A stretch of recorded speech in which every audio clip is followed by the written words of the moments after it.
quickly highlighting what to expect from future phases, which will play out over the coming years, I think the Apple Intelligence Day this summer was a good peek into what phase two will look like, which is really edge AI, basically adding intelligence to all of your unstructured data on your phone.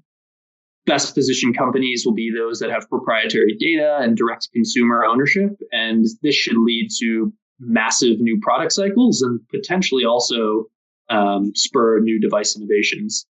And then phases 3 and 4 are going to be applications, a whole new app store, and applying these to consumer and enterprise use cases. So it could be digital applications or physical, like self-driving cars. So overall, I'd say AI is the foundation layer for this cycle. Semiconductors are the key building blocks, and most notably for compute. And then we'll get into energy and money are needed to help enable this technology. We'll delve into those pillars in a bit.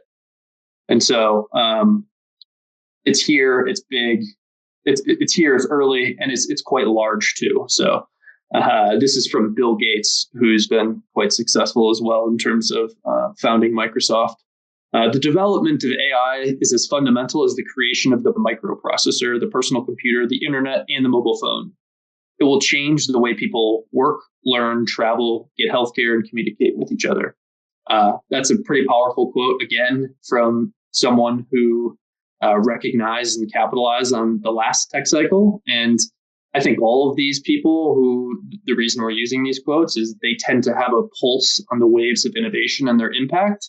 And they weren't saying these things about flying cars or other fleeting technologies. So it is worth paying attention. So overall, I think no one really understands how big it's going to be because there's going to be a lot of path-dependent implications. But given how interconnected everything is and given the size of these industries that will be impacted, from transportation to manufacturing to energy, which are the biggest components of GDP, this is going to be measured in the trillions. And you've already seen that with probably close to $1 trillion, if not more, on the compute layer alone being spent.